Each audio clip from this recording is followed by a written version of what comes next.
marka controlkii istaagnay darawalkii degay wuxuu u tagay askarigi wuxuu bixiyay amar ah leerka dhaxal shido marka anagu magacaabo wuxuu engineer leerka dhaxal bulshadeen fiirshay waxa baan in gadaalkiiga fadhiya oo kursiga ugu beegan fadhiya taliyihii xisbada ugunji shabaabku markii ay dadka haayaan oo ay dacwo qaadayaan ama ay sakawada ka qaadayaan wax baan ku sameeyeen waxay fariisiyaan faylal dheer oo carisho marka dhalo weyn oo LGO waaweyn mitir ah u taala waxay ka soo daayaan dacaayadka oo dawladda ay ku ridinayaan mas'uuliyiinta dawladda madaxweynayaasha siyaasiyiinta dadka nuxurka u leh waxyaabaas ka soo daayaan madaxweynaha koobaad oo ay maanta dadka u shidayaan oo ridinayaan oo 10 ka magac u baxayaan murtad salami daaqood gaal waxaas ay akhrinayaan madaxweynaha koobaad Xasan Sheekh Maxamed saraakiisha ciidanka ee maanta nool oo ay soo daayaan waxa kamid ah gacmo dulle waxa kamid ah ninka la tuur yare kulanti waxaan wanaagsan daawadayaal waxaad ku soo dhawaataan qaybtii ugu dambeysay ee barnaamijka tixanaha oo ah maalmahan ee ku saabsanaa kiiska injineer Faarax Cabdinaasir Cabdulle ee ku saabsan hay'adaha garsoorka dawladda federaalka ee Soomaaliya iyo al-shabaab waana gabagabada qaybtii ugu dambeysay oo qaybtan waxaan su'aal uga weydiinaynaa xogaha uu ka soo baaray iyo sidoo kale nidaamka u shaqeeyaan kooxda al-shabaab maadaama sanad ka badan uu ku noolaa deegaan ay gacanta ku hayaan al-shabaab ganacsiga hanaanka amni ee deegaanka iyo dhan walba oo maamulka deegaanka ah hadaba ku soo dhawaada qaybtii ugu dambeysay oo qayb saddexaad muddadii aad u xirneed shabaab ee aad ku sugnayd gobolka Shabeellada Dhexe iyo guud ahaan intii tacaamulka aad la sameeysay kooxda ee xukunkooda uu socday iyo maxkamadeynta bal ka waran maxaad ka soo aragtay dhammaan deegaanada ay ku sugan yihiin ee aad xukun tagtay neehow taas sadaan ka warramo horta shabaabku si ahaan markii loo fiiriyo waa dad daciif ah laakiin waxay ku shaqeystaan in ka faa'iideystaan awoodo shacab oo ilaa 5 qaybood ah aniga xaqiiqiyan halkii sano iyo 2 biloodan gacantooda ku jiray waxaan noodgareeyay oo aan arooriyay qaabka dadka la shaqeeya waxa ay yihiin bulshada dabaqadaha ay ugu jiraan waxyaabaha ay ka saacidaan shabaabka siyaabaha dadka anigoo kala ah oo diidan in la tacaamulaan oo dacwadahooda ka soo horjeedo lidka ku ah siday u qabtaan meelaha ay marayaan wadooyinka loo maro marka ilaa 5 qaybood oo bulshada kamid ah ayaa la shaqeysay nimankaas una fududeysa wax walba u baahan helaan team gaadiidley ah oo fududeeya meesha qofkii shacabkii waa kan intay joogan shacabkii intay joogan dhul u dhaxeeya dhulkaas wadooyina mara gaadiidleyda waxay fududeeyaan inay dadka ku qanciyaan inay meesha cadaalad taalo maxkamad shariicada islaamka lagu naqaataalo teamka gaadiidleyda shaqada noocaas qabtaan adeegyada fududna u qaadan shacabka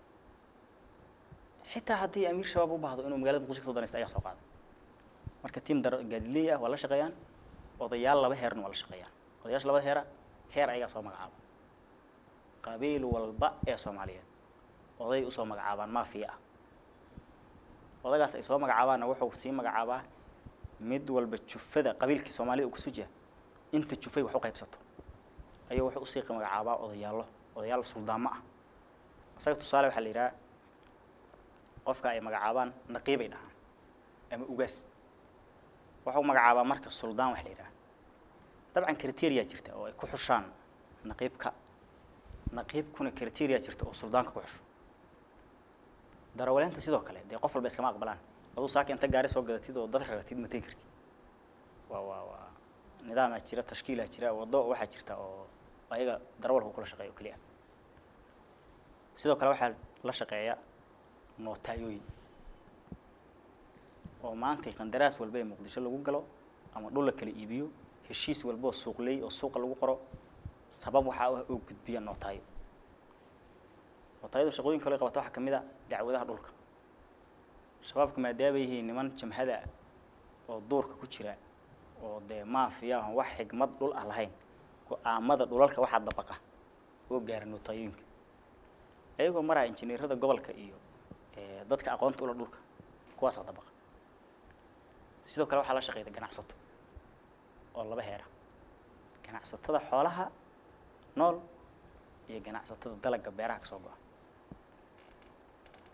marka labada tiim la shaqeysa saddexdaas waxa la shaqeysa shanta tiim la shaqeysa marka haddaan sida aan u fahmay ama tiim walba u guda galo on ka bilaabo dhinaca odayaasha odaga koobaad oo ay magacaabaan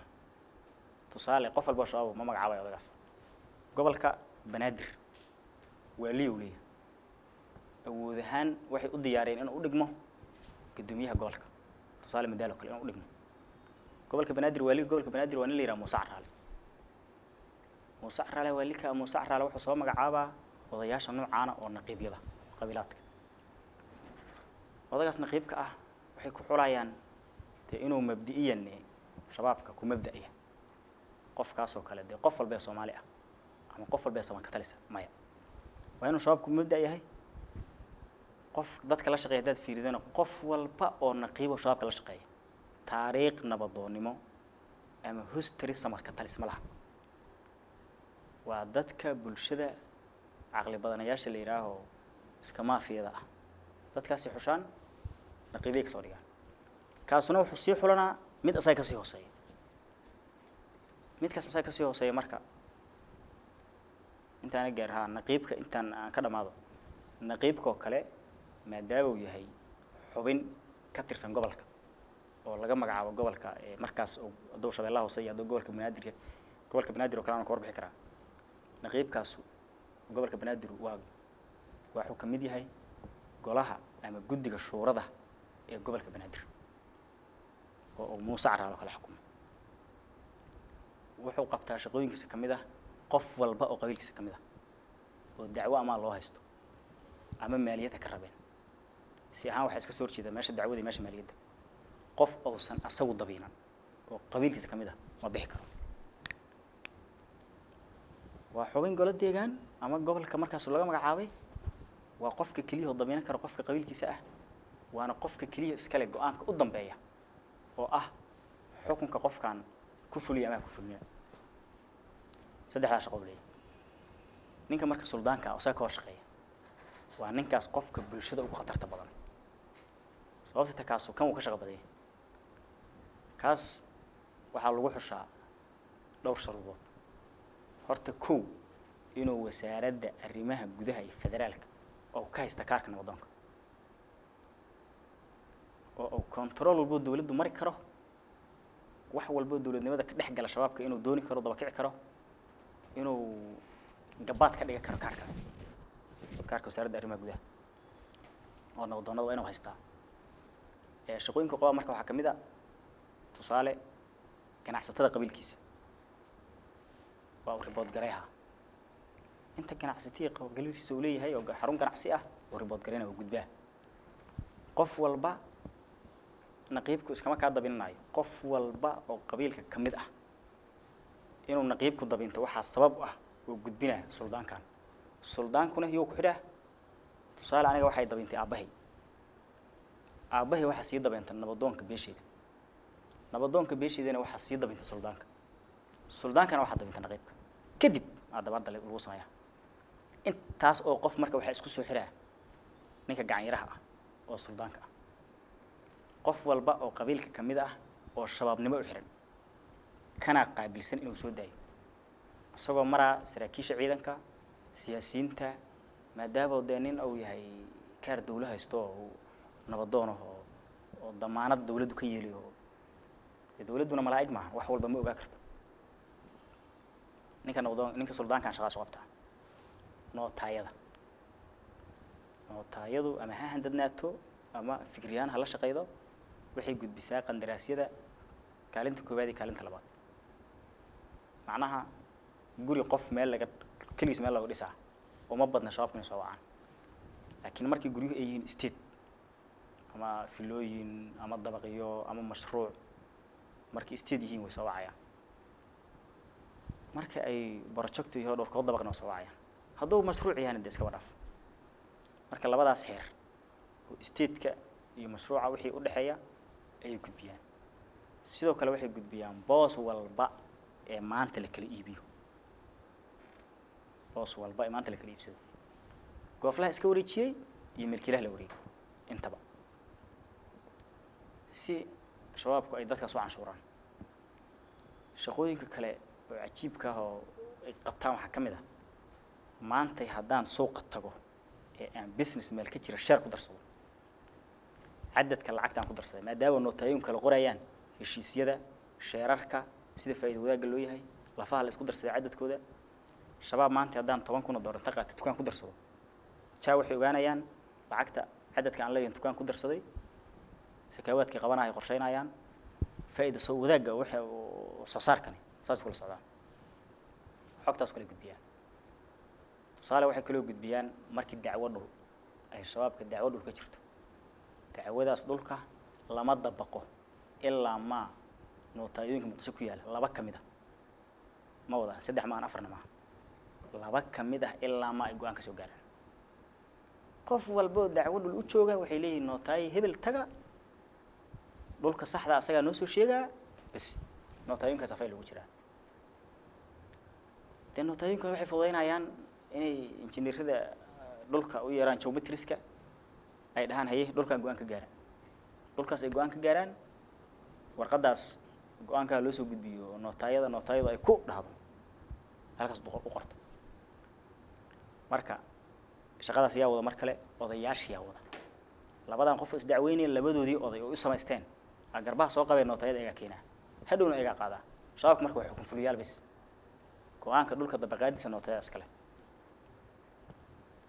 waxyaabaha sidoo kale ee odayaasha fudeeyaan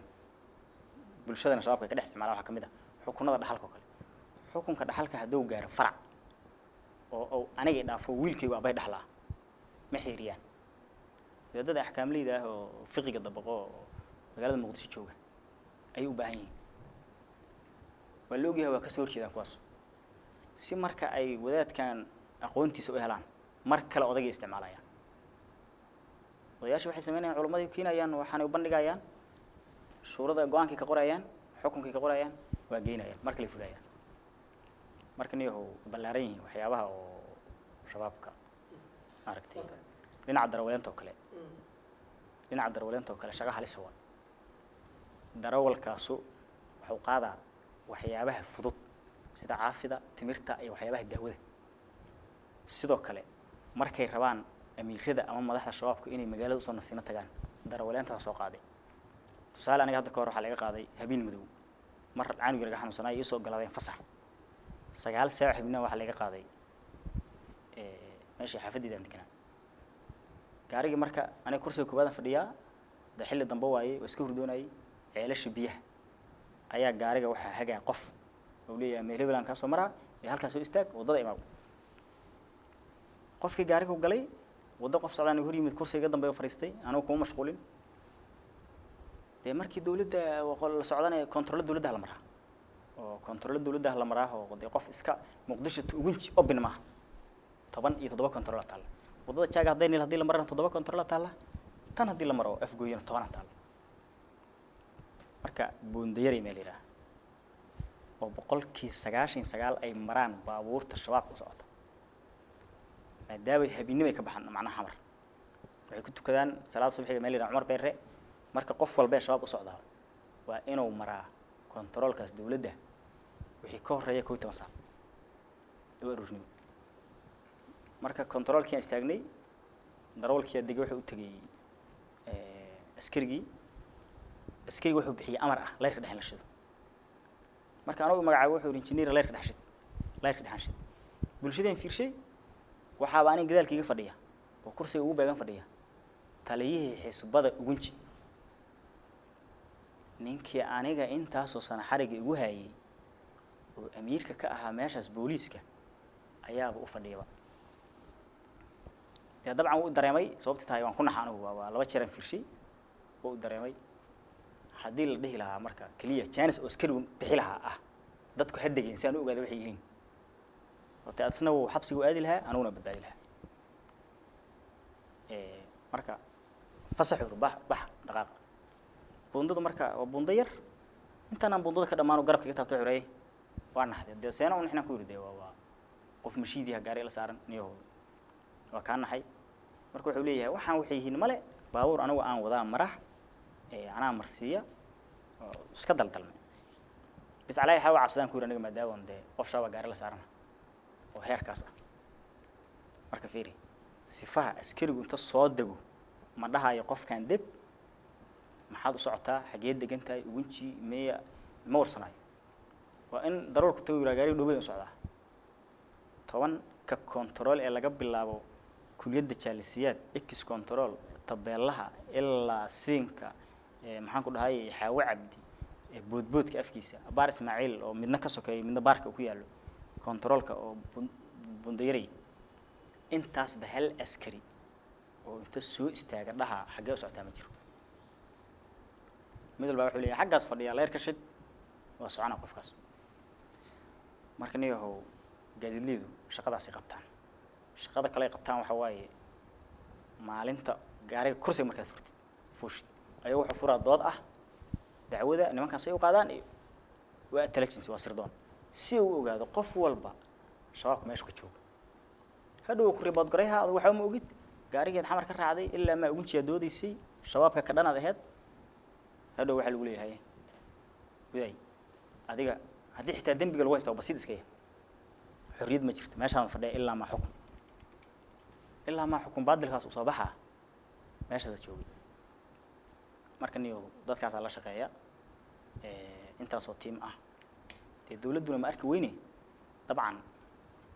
waxa waaye xoogaa de iska dayaca jira intaas oo control intaas oo taliyo unugo kala shaqaha joogta intaas oo askariyo waxba isku ogeynaa joogta ma fahmi karo anigu wax isku aragti ka dhigay 10 kaas rugood oo ciidan inuu gaarigaan iska gudbo oo 10 qof oo sidoo noloshii dhoobeydiisa ka muuqan aan ku qanci karin askariga inta hortagaan inuu dhoobay aniga aan socdo kuma qanci karo sababtay tahay de meesha waa bayo si loo nooliyo duruufa ka jirta xamarna de waa caasimadda waddanka si loo nooliyo isku muuqaal ma dadkaas sabab marka uu su'aal u gali karin ma fahmi karo waxa kale oo ka eegada meeshaas oo cajiiba aniga waxaan soo ogaaday shabaabka oo meeshaas jooga inay nidaam ahaan ka mid yihiin xilliga ka mid ahaayeen xukunkii dawladda xilliga shaqeynaysa maxaa soo leeyahay shabaabku markii ay dadka haayaan oo ay dacwo qaadayaan ama ay sakawada ka qaadayaan wax baan ku sameeyeen waxay fariisiyaan faylal dheer oo carisho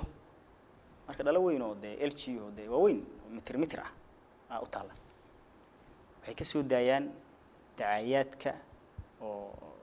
dawladda ay ku ridinayaan mas'uuliyiinta dawladda madaxweynayaasha siyaasiyiinta dadka nuxurka u leh waxyaabaas ka soo daayaan 6 qof ay soo deejireen oo kaliya waxyaabaha aniga qoysiyay maanta qadiyadeeda soo gaarsiiyay ayay xiban ka taariikhdaas waxay sameynayaan 6 qof oo kaliya madaxweyne 3 madaxweynaha koobaad oo ay maanta dadka u shidayaan oo ridinayaan oo 10 ka magac u baxayaan murtad salami daaqood gaal waxaas ay akhrinayaan madaxweynaha koowaad Xasan Sheekh Maxamuud maalintii waxay ku shidayaan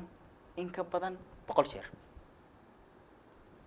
madaxweynaha kale labaad waa Shariif kan saddexaad waa Cabdullaahi Yuusuf sidaan ognahay hadda markaas nidaamkii Xasan Sheekh ma jirin nidaamkii Shariifna ma jirin kii oo ma jirin ninka Cabdullaahi Yuusuf dhinaca kale markii la aado siyaasiyiinta kale ra'iisul wasaare Abdul Maxalagaas madaxweynaha galmudug Puntland Sheekh Shariif Ali Shariif Sakiin oo koonfur galbeeda Cabdirrahmaan Abshukuur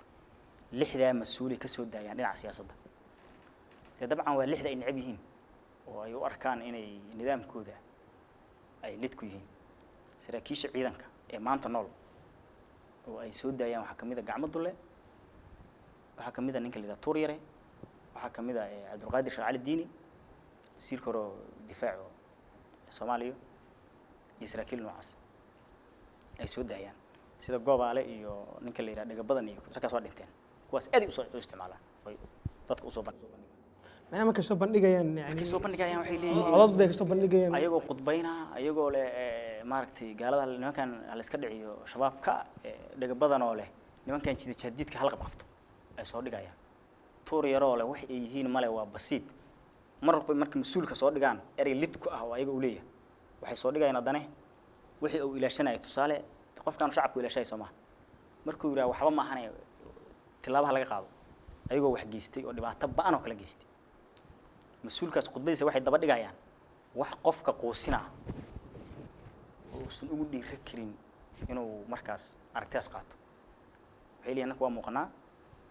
meel walba macnaha qaraxyada dadka ay dilayaan dadka qof aysan madaxa ka dilayn soo bandhigaan wax allaala waxa dadka ay soo dilaan askarta shacabka waxa ay dilaan oo dhan dadka madaxa ka dilaan bis soo bandhigaan tusaale meeshan qofka meeshan yaalla madaxa xabada u dhufayaan xabadahaas dhulka jeexjeexayaan maskaxda ku socota meeshaas laana qofkii arkaa waxaan dee haddii wax yaroo marka hore moraal u haystanay waa toos isu dhiibaa marka dadku dadna waa mabda'a meesha geeyey oo ku aragti dadna waa qasban yihiin oo kale waxaad arkay hool dhan oo 100 qof fadhido oo 4 qof 3 qof aysan meelaha fadhiyin ka dhaqaaqayn kuwa kale say u socdaan dhalada hoosta galayaan waa jad boo hayaan dadka qaar meesha marka wax ku cad dadka shabaabka u dacwooda 99% waa mabda ma ahan qof iska socda iyo qof cadaalad raadaya uma dacwo shabaab waa mabda sabab aniga la igu shili karo in dadkaygiyo la baabi'inaa qarxii soobe masaakiinta isdhex taala qof maskiinahooda ama mutacallim ama arday ama mas'uul la toogana inta la igu soo bandhigo aan u jeclaa karo in musalsalkan la igu soo celceliyo dalada u xiisay kara ma jirto marka dhibaatadaas soo bandhigayaan ciidamada kale markay dilayaan ay tooganayaan toogasho sameynayaan waxay soo bandhigayaan markay baabuurta qarxinayaan meel walba waxyaabaan meesha ka wada waxa kamid ah meel walba ay qarax ka sameeyaan waxa taala kaamiro lagu zoom gareeyay lagu diyaariyay oo markii qaraxu kacana duube dadka gurmadiyada sameeyna duube dhaawacyada iyo meydadka duube kaamira taala meeshaas dadam ama geeday saaran tahay ama guri ku jirta meel un bay saaran tahay hal information oo hal waxyeelo ay geysanayaan oo ribad la'aan ma jirto macnaha waxaad arkaysaa dur gaari maraa la qarxaa kaamira duube nimankaana sidaan ognahay dee satellite ma isticmaalaan hawada waxba kama sameeyaan marka kaamira u taala meeshaas marka macluumaadka soo duubayaan waxay ku leeyihiin ma u jeedaa saan u galin kaada saan u galin waa saan waay waxyaabas marka dadka ay aad uga cabsi geliyaan aniga marka waxaan fahmi waayay sabab nidaamkii xilliga talinay oo san uga mid ahayn waxyaabaha lidka ku ah oo san wax bandhig oo sameey jirin aniga marka waxa maanta ma qarinayo waxaan isku dhufsaday markii aan arkay dayci ugu qabsaday cadaaladii iyo garsoorkii amniga xilliga jiray iyo waxa meeshan ka socdaa inta timo isku dhinac xirmaan oo anigu waxaan aaminsanahay way iska wax feegayeen waana sababta kaliftay inaan wixii 2018 iyo 2019 iyo 2020 iyo 2021 ku dhacay inaan maanta ka hadlo oo waxa waaye sanadkii 2003 dhowr toon bil iyo xogaa iga xigto marka taas way balbalaaranta talada aan dawladda u jeedinaa dhowr wajiye leedahay horta aniga madaxweynaha saaka iyo ra'iisul wasaaraha iyo teamka maanta xukunka jooga kaliya waxaan rabaa waxba uma sheegayo wax walba ay ogyihiin laakiin waxaan xasuusinaa cadaaladda anigu aan maanta ka cabanaa waa tii shalay markii madaxweynaha iyo hogaamiyaasha ummadeed lagula damiyay diyaaradda dib cirka ayaga 30 kuna door wax kuntay wala yani sidaas ay wax walba agtooda raqiis ku ahayeen abniga aan ka cabanahay waa kuwii ku duqeynayay hotel Maida ma garatay aniga marka maantay ma dhahayo madaxweyne qofkan Dr. Saleebaan oo kale iyo dadka aniga dayacay aniga dacwo uugista wadanka dadka mas'uulka ah dayacay kiiskiga ayaga barqa ka jiftay dabcan Soomaaliya waxa ka jirta qofku inuu gabadh falka sameeyo laakiin aan la xisaabtan aniga hadda waxa iiga muhiimsan 100% qofka intaan oo dhibaato ah sababta u aha midka awoodda dawladeed aan xaq u lahaa inuu xaqeygana dhiciyo qataraha noocaan iyo waxaan oo kale dadka igala daba wareegaane oo gacan bira ku qabto ya dayac sameey anu ma dhahay Dr. Saleebaan oo kale cadaalad hay sameeyo ma dhahay Xirali Yaxya oo kale hay sameeyo ma dhahay Cabdirasaaq Macalin Yuusuf kale hay sameeyo laakiin waxaan leeyahay mudane madaxweyne dadka meeshan jooga ee garsoorka Soomaaliya maanta boorkooda ku jira oo sababta u ah muwaadinka in maxkamadda gobolka Banaadir dhexdiisa uu iska dhiibo بليس ندافع نوكن oo noo soo xul oo dikreetadaada iyo awoodahaaga dastuuriga ku siiyey noogu soo saar dad xaqa muwaadinkana ilaaliya ayaguna xushmadooda iyo sharafkooda ilaashada taas waa dhinaca garsoorka dhinaca amniga aniga sabab aan maanta u shaqo tagi karo ama aan u dhihi karo waa dhiiranaa ma jirto kii shalay gudbiyey wixii aniga aan xog ka keenay argixisada laamihii amniga uu dowladnimadu aaminay kuwii 34 recording iyo documentyaashii dacwada gudbiyey ayaa wali amniga mas'uulka ah oo maanta aniga waxaan ku qasban haddaan halkan ku arko qof shabaab oo qof dila inaan meel u ribood gareey karo laakiin shalay jooga waa kaliya waxa kordhi karaa waa inaan anigu qofka shabaabka wax dilaa ama wax dhibaatayha inaan uu soo ribood gareey in markale sii ogaadaan يعني dhalinyaradi ma dhiira karto waxyaabaha amniga wadanka taabana waxyaabaha qofka noloshiisa taabana kuma dhiira karto marka amniga waa kaalinta anaka noogu muhiimsan amniguna iskama dhasho booliska Soomaaliya maanta jooga waxay awoodeen oo ay gaareen hadaf ahaan 1 milyan oo mooto gobolka Banaadir joogta inay rajiis gareeyaan oo ay canshuuraadkooda sugtaan oo muwaadinku inuu lacagta canshuurta ay baxshay in kale system ay samaysteen laakiin cagsigeeda 17 saldhiga gobolka Banaadir islama wadaagi karto system ahaan qofka dambiilaha oo degmada xukmaysid yani taasoo qofka muwaadinka niyadiisa hoos u dhigay aniga waxa la rabaa tusaale hadii qof oo degmada hodan dambi ka geysto degmada hodan oo dambi ka geysaa uu soo baxaa CD maaha warqad dambi laanta qaada gobolka uu tagaa daddigisto qaada migration ku tagaa passport qaada garoonka ka dhoofaa ama caafimaad wuxuu doonaa isbitaalka dawladda Digfar iyo Madiino